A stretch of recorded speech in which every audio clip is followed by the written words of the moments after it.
And so imagine if a television set dropped on, say, Toronto, then you wouldn't get much damage. Just very poor reception. But perhaps the most encouraging thing about this whole incident is the responsible way in which the American and Soviet authorities cooperated to hide the truth from everyone else. And with me in the studio, I have Dr. Brzezinski, who is a loony scientist like me. Doctor, how do you see it?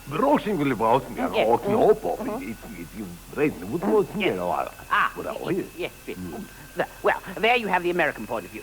Well, to sum up then, we scientists feel that the danger from Cosmos 954 is nil. Or, to put it in layman's terms, very considerable. You see, there is every chance that within 10 or 20 years, we'll be able to witness a full-scale global war beginning in space. And that's the sort of spectacle that you only get a chance to see once in a lifetime. Well, I must go now, as I have to have this material made up into a suit. Yes. Good night.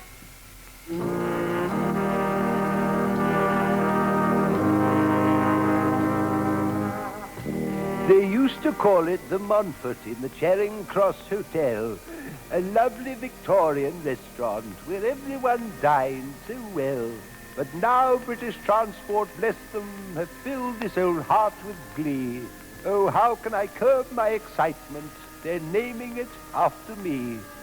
They'll probably change all the menus. I wonder what they'll have on. Perhaps it will be poulet Vetchman or bouillon de boeuf, Sir John. Oh, do help yourself to the cheese board, and waiter, we'll have some more wine. And while we are drinking our coffee, who knows, I might write the odd line. It's not that I want to be famous. I'm used to the diner who stares, but I'm tired of the people who whisper, I wonder who's that with Amers.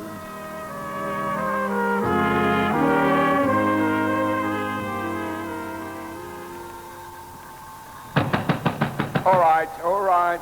Time's up. You've done it. We won. Yes, well, I hope you're satisfied. Perhaps now you'll consider behaving like responsible MPs. Yes. We're going to vote on the next motion right now. Which way are you going to vote? Like this. You close your eyes while we run and hide.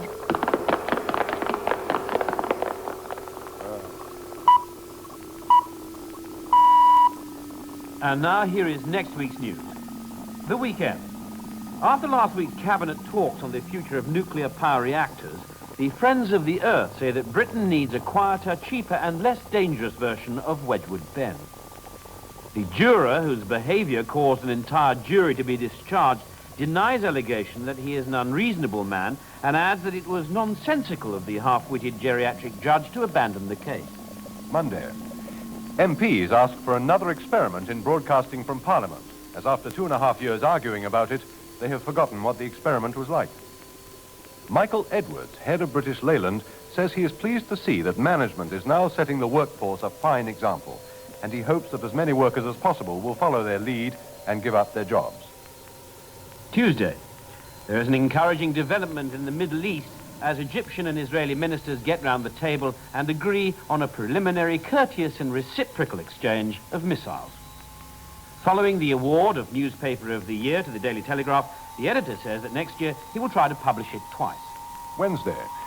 The medium accused of cheating by memorizing names before a meeting is found guilty by the Spiritualist Union, as they say that a genuine medium would have foreseen the charge and avoided it. Thursday. Following reports that a 3-ton rhino crashed out of its cage aboard a Lufthansa jet, the Baader-Meinhof gang claim responsibility and campaign for its release from a Dutch zoo. A Canadian spokesman claims that high radiation levels in the heart of Canada are due not to the satellite Cosmos 954, but to large numbers of reindeer using aerosols. Friday. Following the beheading in Saudi Arabia of a commoner for marrying a princess, Roddy Llewellyn says he is not taking a holiday there till he finds out the penalty for being just good friends. Asked about the radiation levels in the area where the Russian satellite crashed, the pilot who flew over the debris says that on the one hand the level seemed quite high, although on the other hand there seemed no cause for alarm. But there again, on the other hand, he could be quite wrong. And that is the end of next week's news.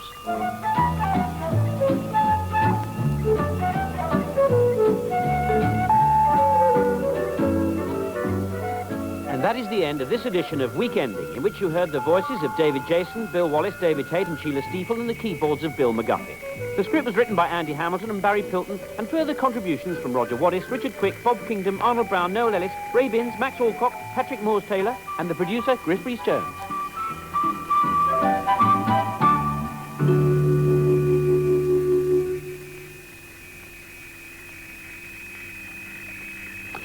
Well, there's a strong theatrical flavour to our Desert Island Discs this evening, as our castaways, there are two of them, Raymond Mander and Joe Mitchinson, have built up and look after a huge theatrical collection. They're also authors and have some 20 books to their credit, including books on Noel Coward, Bernard Shaw, musical, pantomime, Wagner, and the lost theatres of London. Other people also use their collection for research, and they claim to have helped on more than 600 books. Both were actors until soon after the war, when their collection became a full-time responsibility.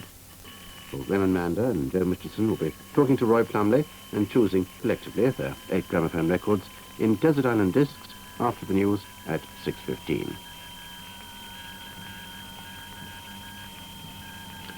It's 5 to 6. And now for the weather forecast from Bill Giles at the London Weather Centre. Good evening. Well, it looks like becoming much colder in the next 24 hours as low pressure over northeast England moves into the North Sea and allows gale-force northerly winds to spread right down across the country. They'll bring sleet or snow to most places, with the heaviest falls in the north.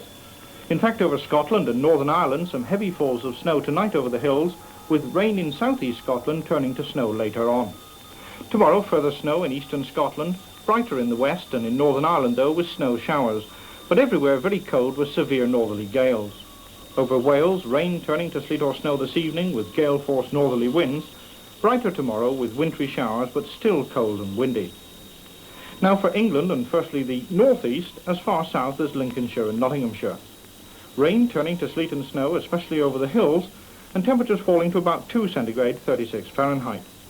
Winds will become north to northeast during the night, freshening to gale force tomorrow, so staying very cold with further sleet or snow tomorrow, perhaps some heavy falls over the northern hills. Now East Anglia, the eastern Midlands, London and the southeast. Showers this evening, but rather more persistent rain or sleet will spread from the west later on, and with temperatures falling to about 1 degree centigrade, there'll be some snow as well, especially over the hills. By the morning, winds will be fresh north to northwesterly, and they'll reach gale force tomorrow, so a very cold day.